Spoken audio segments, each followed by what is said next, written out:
건강한 식생활을 위해 꼭 알아야 하는 것이 무엇일까요? 오늘은 스스로 건강한 식생활을 만들어가기 위해 반드시 알아야 하는 세 가지에 대해서 아유르베다의 관점에서 이야기 나눠보도록 하겠습니다. 평소 건강하게 음식을 먹기 위해 신경 쓰고 있다고 자부하는 분들도 이런 가장 기본적인 부분을 놓치고 있는 경우가 많더라고요. 우리가 음식을 매일 먹는 거잖아요. 그러니까 건강하게 살기 위해서 이것은 선택이 아니라 필수라고 볼 수 있겠습니다. 이걸 잘못하면 매일매일 건강을 해치고 있는 것과 다르지 않기 때문에 꼭 오늘 내용을 귀 기울여 들어보시길 바랍니다. 안녕하세요. 히타유 아유르베다 전문의 백두산입니다. 저는 현재 인도 아유르베다 의학대학 대학원에서 박사 과정을 하고 있습니다. 건강한 삶을 위해 꼭 알아야 하는 주제를 아유르베다의 관점에서 전해드리고 있습니다. 오늘의 주제는 건강한 식생활인데요. 그 중에서도 건강한 식생활을 위해 가장 기본적으로 알아야 하는 세 가지를 이야기해 보려고 합니다. 이걸 모르면 건강한 식생활을 만들어가는 것이 매우 어려울 수 있다고 생각을 합니다. 자, 건강한 식생활을 위해 꼭 알아야 할 세 가지가 있습니다. 첫 번째는 소화력, 두 번째는 식사량, 세 번째는 식사 시간인데요. 자, 이 안에 여러 가지 고려해야 할 세부적인 사항들이 더 많이 있지만 가장 기본적으로 스스로 이 정도만이라도 잘 알고 있으면 건강하게 먹고 마시는 것이 훨씬 쉬워질 수 있습니다. 그리고 이 세 가지는 서로 아주 밀접하게 연관되어 있다고 볼 수 있겠는데요. 하나하나 살펴보겠습니다. 먼저 소화력을 생각해 보겠습니다. 여러분 스스로의 소화력이 어떻다고 생각하세요? 자신의 소화력이 강한지, 중간인지, 약한지 알고 계신가요? 아니, 그 전에 소화력의 상태가 지금 현재 정상적인 상태인지 아니면 정상적인 상태에서 벗어나 있는지 알고 계신가요? 자, 이 소화력은 여러분의 모든 활동에 매우 중요한 역할을 합니다. 적어도 아유르베다에서는 그래요.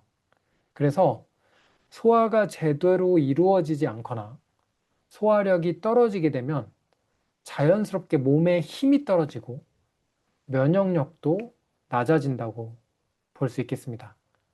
그래서 모든 질병의 시작에는 소화력에 문제가 생기면서 발생이 된다고 보아도 될 수 있을 정도로 중요합니다. 그러니 나의 소화력의 상태를 제대로 알고 있는 것이 매우 중요하겠습니다.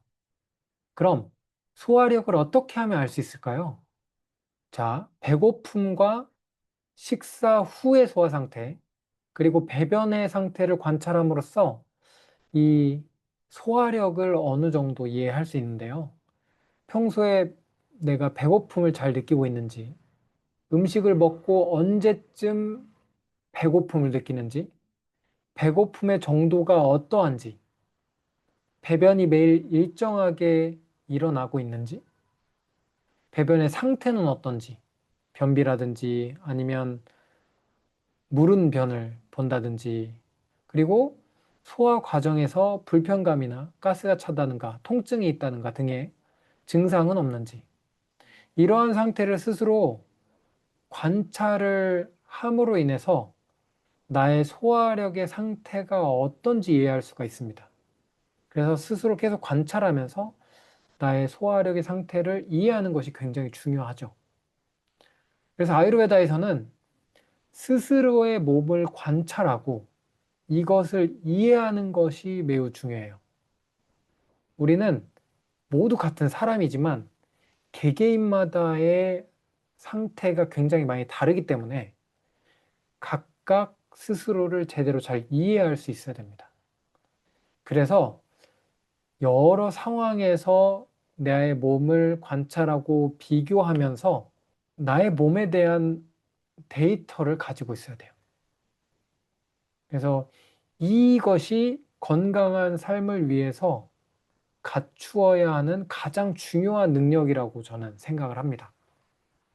스스로를 관찰할 줄 알고, 그리고 내 몸의 상태를 비교하고, 어떤 것이 있을 때 내 몸의 상태가 안 좋아지는지, 어떤 것이 있을 때 내 몸의 상태가 좋아지는지, 편안한지 불편한지 이런 부분을 계속 비교하고 관찰하면서 편안한 부분들은 계속 하고요. 불편하거나 뭔가 몸의 상태가 안 좋아지는 요인으로 작용하는 부분들은 제거를 해 나가는 것만으로도 건강한 생활을 영위하는 데는 아주 많은 도움이 되겠죠. 두 번째는 식사량인데요. 식사량은 어떤 음식을 먹는지와 소화력에 따라 결정이 됩니다.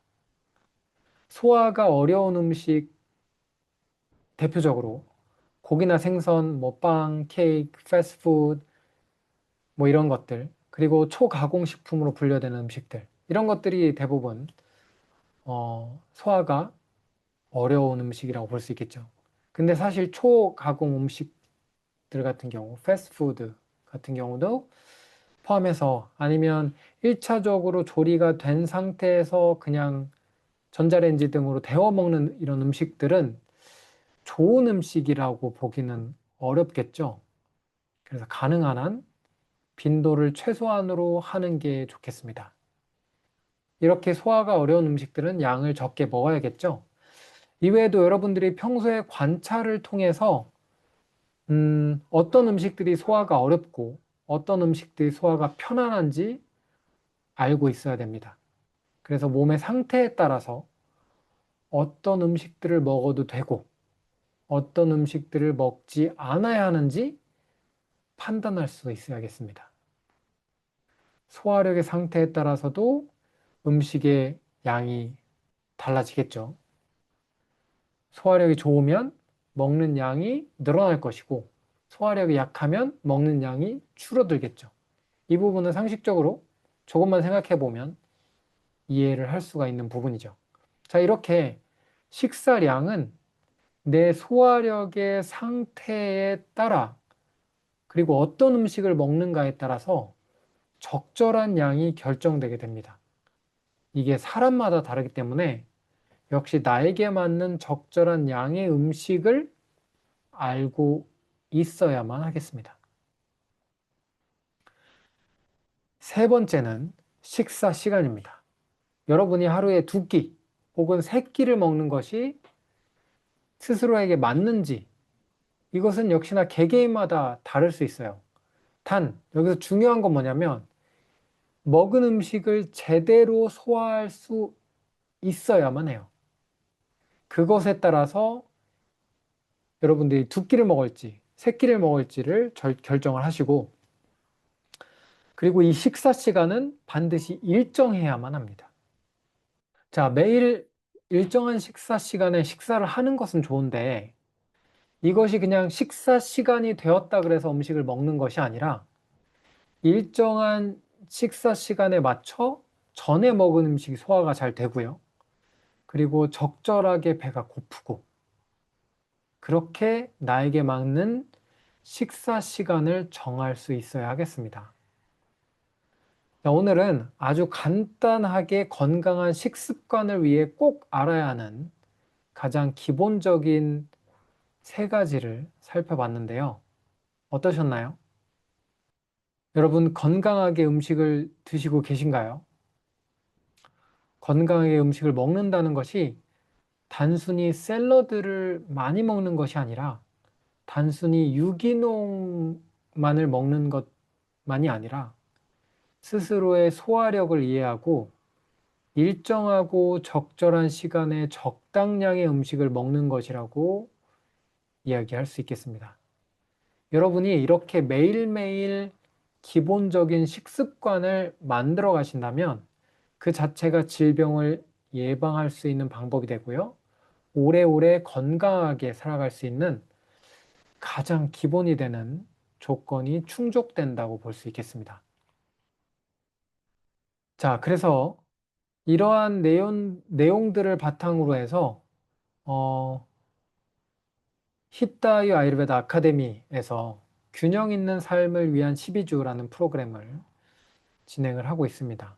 그래서 여러분들이 혼자 하는 것이 어렵다. 그리고 어떤 부분을 어떻게 관찰해야 되고 왜 해야 되는지를 잘 이해하지 못하겠다 하는 분들께서는 함께 오셔서 이런 내용에 대해서 12주 동안 매주 주제를 가지고 수업을 듣고 일주일 관찰하는 미션을 통해서 어떤 것을 어떻게 관찰해야 되는지 함께 해 나가는 과정에 참여를 하시는 것도 도움이 될 수 있지 않을까 생각을 합니다. 자, 오늘의 내용이 여러분께 도움이 되셨기를 바라고요. 저는 유익한 내용으로 다음 시간에 다시 찾아오도록 하겠습니다. 감사합니다. 안녕.